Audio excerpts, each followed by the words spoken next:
अगर ना बन पा रहा हो जीवन में कोई काम या पाना चाहते हो हर समस्या से आराम, तो बोलते रहिए जय सिया राम, जय जय सिया राम। किस्मत की रेखा। नमस्कार साथियों, किस्मत की रेखा में एक बार फिर से आपका बहुत बहुत स्वागत करता हूं। किस्मत की रेखा में एक बार फिर से हाजिर हूं। आज मई के महीने से देवगुरु बृहस्पति, जो कि दूसरी राशि से निकलकर तीसरी राशि में यानी कि जेमिनी में प्रवेश करने वाले, जो एक साल के लिए किसी भी राशि में रहते हैं, उनका गोचर सभी लग्न वालों के लिए कैसा रहने वाला है, इसके बारे में पूरी विस्तार से जानकारी आपको दूंगा। बहुत सारे आपको उपाय भी बताए जाएंगे। अगर आपने अब तक हमारे चैनल को सब्सक्राइब नहीं किया है तो जरूर कर लीजिएगा, बेल आइकन प्रेस कर दीजिएगा। कोई सवाल हो तो कमेंट में जरूर कीजिएगा। आपका सवाल, आपके कमेंट्स पढ़कर हमें आगे के वीडियोस की श्रृंखला को किस प्रकार से जारी रखना है, आपके कुछ सुझाव हमें मिलते हैं, इसका हमें इंतजार रहता है।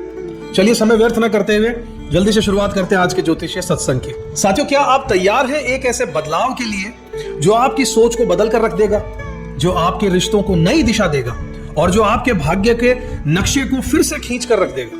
क्योंकि 14 मई 2025 से लेकर 1 जून 2026 तक देवगुरु बृहस्पति प्रवेश कर रहे हैं मिथुन राशि यानी कि जेमिनी साइन में। और यह गोचर सिर्फ एक ज्योतिषीय घटना ही नहीं है साथियों, बल्कि एक चेतना का परिवर्तन भी है, एक नई शुरुआत है, एक तरह की कॉलिंग है आपकी आत्मा की ओर से कि अब वक्त आ गया है, उठ जाइए। इस ट्रांजिट में हर लग्न यानी कि असेंडेंट के लिए कुछ ना कुछ विशेष जरूर होगा। कोई नया रिश्ता लेकर आएगा, कोई बंद दरवाजा जो अब खुलने वाला है, या कोई पुराना घाव जो कि अब भर सकता है। इस वीडियो में हम बात करेंगे क्या आपको करना चाहिए और क्या नहीं करना चाहिए, और कैसे आप इस डिवाइन ट्रांजिट को अपने जीवन का सबसे बड़ा मोड़ बनाकर इसका पूरा उपयोग कर सकते हैं।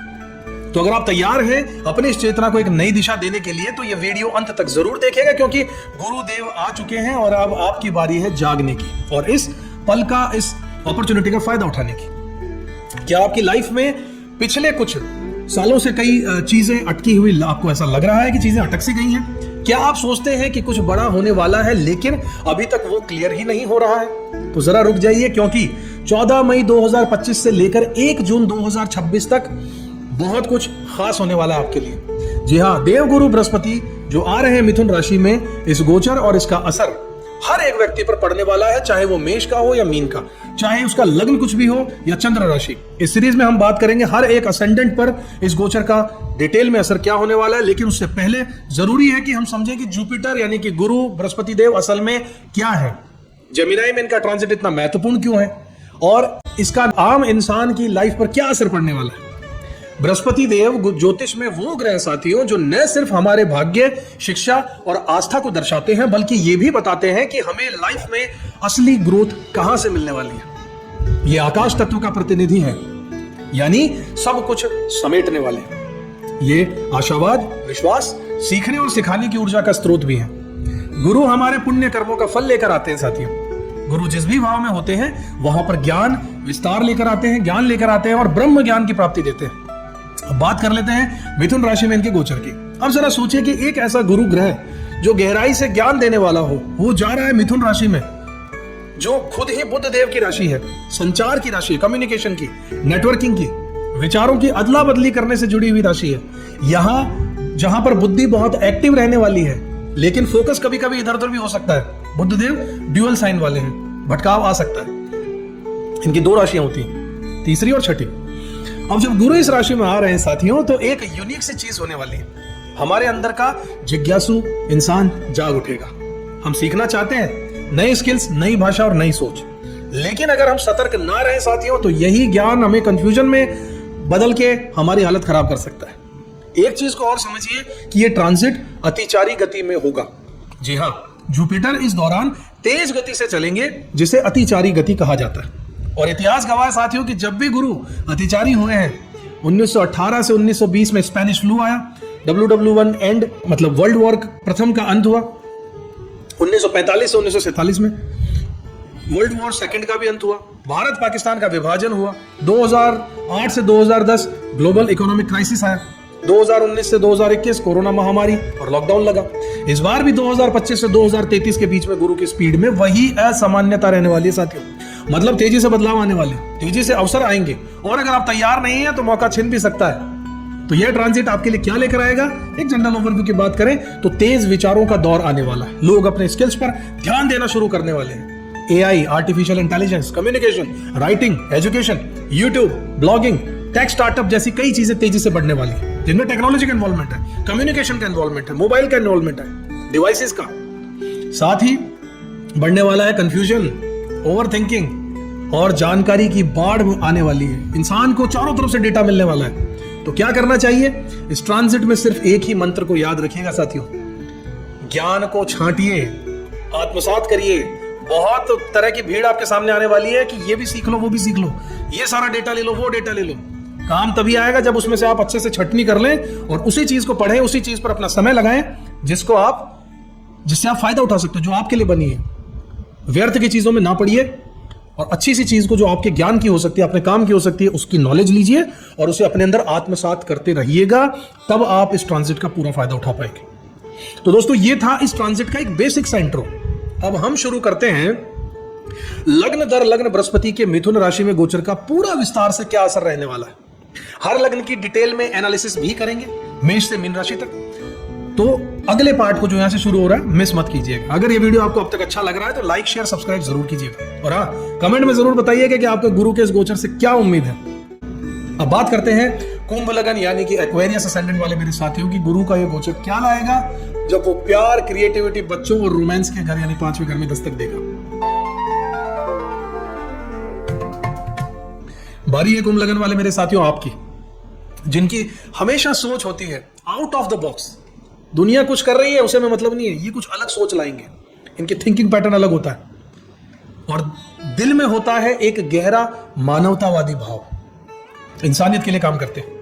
और जब गुरु ज्ञान और सौभाग्य और विस्तार के जो ग्रह हैं, जब इनके 5वें घर में आ जाएंगे तो ये सिर्फ क्रिएटिविटी की बात नहीं होती है साथियों, बल्कि ये होता है हार्ट अवेकनिंग, इंस्पायर्ड क्रिएशन और ट्रू रोमांस विद लाइफ का समय। कुंभ लगन वाले मेरे साथियों, आप हमेशा लॉजिक और फ्यूचरिस्टिक विजन के साथ चलने वाले, लेकिन इस बार गुरु आपसे कह रहे हैं कि अब बस बुद्धि नहीं, अब दिल की बात भी सुनो, शुरू करो सुनना। अब सिर्फ प्लान मत बनाओ, कुछ रचो भी, कुछ महसूस करो, कुछ प्यार करो, क्योंकि गुरु ने डेरा डाला है आपके 5वें घर में, जो कि क्रिएटिविटी का, रोमांस का, चिल्ड्रन का, एक्सप्रेशन का, डिवाइन इंटेलिजेंस का घर है। गुरु का 5वें घर में गोचर जब आत्मा बोलती है और दिल रचने लग जाता है। You should be more creative, you will be creative. Creative explosion होगा, एक धमाका होगा, आपकी अंदर से जो क्रिएटिविटी वो बाहर निकल कर आएगी। कुछ नया बनाने की तीव्र इच्छा आप में आने वाली है, चाहे कला हो, लेखन हो, डिजाइन हो, कविता हो, फिल्म हो, ऐप हो, कोर्स हो, कुछ भी हो। यह समय है अपनी सोल की ओरिजिनलिटी को बाहर लाने का। ट्रू लव पॉसिबिलिटीज आपके लिए बनेंगी। अगर आप सिंगल हैं तो किसी ऐसे से मुलाकात हो सकती है साथियों जो सिर्फ आकर्षण नहीं बल्कि सोल कनेक्शन आपकी लाइफ में लेकर आए। कमिटेड होगा तो रिश्ता एक नए रोमांटिक स्तर पर पहुंच सकता है। चिल्ड्रन रिलेटेड हैप्पीनेस की बात करें तो बच्चों से जुड़ा हुआ सुख मिलेगा, चाहे वो प्रेगनेंसी हो, बच्चों की उपलब्धि हो या उनके साथ रिश्ता हो, गहरा हो जाएगा। फेम थ्रू योर टैलेंट, अगर आप किसी पब्लिक प्लेटफॉर्म या परफॉर्मेंस बेस्ड क्षेत्र में हैं, YouTube, acting, speaking, teaching, influencing, तो अब लोगों की नजर आप पर पड़ने वाली है और दिल भी आने वाला है आप पर। गुरु की दृष्टियों की बात करें जो कि 3 होती हैं, वो कहां कहां पड़ेंगी? 5वीं दृष्टि पड़ने वाली है 9वें घर पर, which is the house of dharma, destiny, higher wisdom. भाग्य खुलने वाला है। अब किसी गुरु या गाइड से आपकी मुलाकात हो सकती है जो आपको सही रास्ता दिखाएगा। ट्रैवल या फिर लर्निंग आपको नया लाइफ डायरेक्शन देने वाली है। आध्यात्मिक समझ, दर्शन और जीवन का मतलब बहुत साफ स्पष्ट क्लियर होने वाला है आपको। 7वीं दृष्टि की बात करें तो 11वें हाउस पर पड़ने वाली है जो कि हाउस ऑफ डिजायर है, गेन्स है, सोशल सर्कल्स का है। आपके सपने आकार लेने लग जाएंगे आने वाले कुछ दिनों में। नए फ्रेंड्स, नए फॉलोअर्स, नए फैंस या कम्युनिटी से आप जुड़ सकते हैं। कोई ऐसा नेटवर्क आपका बनने वाला है जो आपको करियर में और भी आगे लेकर जाएगा। 9वीं दृष्टि की बात करें तो पहले घर पर सेल्फ, आप पर, खुद पर, आपकी पर्सनालिटी पर पड़ रही है। आपकी प्रेजेंस लोगों को बहुत ज्यादा अट्रैक्ट करने वाली है। आपकी थिंकिंग में पॉजिटिविटी और इंस्पिरेशन आएगा, विनम्रता आएगी। लोग आपके अंदर टीचर, लवर और विजनरी देखने वाले हैं। कुछ सावधानियां भी आपको बरतनी होगी, बता देता हूं। आपको ओवर रोमांटिसिज्म से बचना होगा, ज्यादा ड्रीमी मत हो जाइए, रियलिटी से डिस्कनेक्ट मत हो जाइएगा, धरातल पर रहकर चीजों को समझिएगा। ईगो इन क्रिएटिविटी, यानी कि मैं ही सबसे खास हूं ये वाली सोच गुरु को नाराज कर सकती है। दुनिया में और भी लोग हैं, बहुत लोगों में टैलेंट है, सिर्फ आप ही खास है आपके लिए। दूसरों की नजर से भी देखिए, ईगो मत आने दीजिए। बच्चों से ज्यादा एक्सपेक्टेशन मत रखिएगा, उन्हें ग्रो होने दीजिए अपने हिसाब से। बहुत ज्यादा आशा रखेंगे, दिल टूट सकता है। अपनी स्पीड से उन्हें बढ़ने दीजिए। किसी स्पेकुलेटिव इन्वेस्टमेंट जैसे कि शेयर मार्केट में ब्लाइंड फेथ से पैसा मत लगाइएगा, सोच समझकर कीजिएगा, मैं वार्निंग दे रहा हूं। कुछ बेस्ट एक्शंस आपको बता देता हूं फॉर योर ग्रोथ, कि अपनी क्रिएटिव एनर्जी को किसी प्लेटफॉर्म पर व्यक्त करना शुरू कर दीजिए। पेंटर है, इच्छा होती है पेंटिंग कीजिए। टीचर है, पढ़ाना शुरू कर दीजिए। यूट्यूब पे चेहरा दिखाना है, बोलना है, शुरुआत कर दीजिए। राइटिंग करने का शौक है, लिखना शुरू कर दीजिए। ऑनलाइन डालना शुरू कर दीजिए। बहुत पॉजिटिव समय रहने वाला है। अगर आप एजुकेटर हैं या फिर परफॉर्मर हैं तो यह आपका शाइनिंग पीरियड रहने वाला है। कोई ऐसा रिलेशनशिप है जो स्टेगनेट हो गया है, अब उसमें नया स्पार्क आ सकता है। अपने बच्चों के साथ में बॉन्डिंग पर ध्यान दीजिएगा, उनके साथ समय बिताइएगा, अपने इनर चाइल्ड को नर्चर कीजिएगा, खुद को एक्सप्रेस करने दीजिएगा। फटाफट से शॉर्ट में चीजों को फिर से समराइज कर देता हूं। यह गोचर आप क्रिएटिव फील्ड में हैं तो आपके लिए यह सबसे अच्छा रहने वाला समय है। आपको अपने टैलेंट से पहचान मिलने के संकेत मुझे नजर आ रहे हैं। आपके लाइफ में रोमांस चरम सीमा पर रहने वाला है। अपने साथी के साथ आपके कनेक्शन डीप रहने वाले हैं। बच्चों के साथ अच्छे संबंध होने वाले हैं। जीवन में खुशी आने वाली है, उनका सपोर्ट मिलने वाला है। परमात्मा की एक अद्भुत शक्ति आपकी एजुकेशन के पथ पर आपको बहुत आगे लेकर जा सकती है और लोगों में आपका अट्रैक्शन बढ़ने वाला है। आप एक अच्छी पर्सनालिटी बनकर सामने आने वाले हैं। बस जरूरत रहेगी तो किसी से जरूरत से ज्यादा उम्मीद न रखने की, वरना आपको निराशा हासिल हो सकती है। तो प्रिय कुंभ वाले मेरे विजनरीज, अब वक्त है वो करने का जो हमेशा अंदर से खटकता था लेकिन कभी शेप नहीं ले पाया था।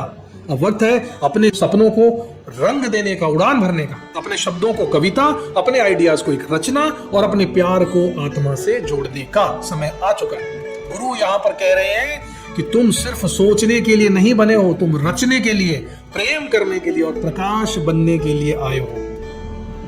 तो दोस्त साथियों, 1 साल 1 महीने और 19 दिन तक चलने वाला यह बृहस्पति का गोचर आपको हमारे जीवन के कितने ही पहलुओं को छू जाएगा, हिला देगा, बदल देगा। हो सकता है कुछ रिश्ते टूट जाए, हो सकता है कुछ नए रिश्ते जुड़ जाए, कहीं नई शुरुआत होगी तो कहीं अधूरी कहानी पूरी होगी। पर याद रखिएगा, गुरु कभी कुछ छीनने नहीं आता, वो हमेशा कुछ सिखाने आता है। और जब सीख पूरी होती है तो वरदान अपने आप आपके जीवन में उतर जाता है। इस वीडियो में हमने यह देखा कि अब बारी है आपकी। बिल्कुल ध्यान से चीजों को जो बताया है उन चीजों को फॉलो कीजिएगा। आपने अपने लिए कौन सा भाग महसूस किया है, किस लाइन ने आपको अंदर तक कुछ हिला दिया, कुछ संकेत दिया, क्या आप भी महसूस कर पा रहे हैं कि कुछ बदलने वाला है? तो नीचे कमेंट करके मुझे जरूर बताइएगा। आप इस ट्रांजिट में क्या उम्मीद रखते हैं, ऐसा भी मुझे बताइएगा। या अगर आप चाहें तो सिर्फ इतना लिख दीजिएगा कि मैं गुरु की कृपा को स्वीकार करने को तैयार हूं। वीडियो अगर अच्छा लगा हो तो लाइक कीजिए, शेयर कीजिए, सब्सक्राइब जरूर कीजिए। चैनल को बहुत ही मेहनत के साथ अच्छे अच्छे वीडियोस आपके लिए लेकर आते हैं। अगर आप चैनल पर नए हैं, सब्सक्राइब जरूर कीजिएगा, क्योंकि ये सिर्फ एक वीडियो ही नहीं था, ये आपके भीतर के ज्ञान का द्वार खोलने की हमारी एक प्रयास थी, जो कि हम समझते हैं, चाहते हैं कि आप बताएं कि यह सफल रहा या नहीं रहा। मैं मिलूंगा आपसे अगले वीडियो में अगली रोशनी के साथ। तब तक के लिए अपना पूरा ध्यान रखिएगा। जय गुरुदेव, जय श्री राम। किस्मत की रेखा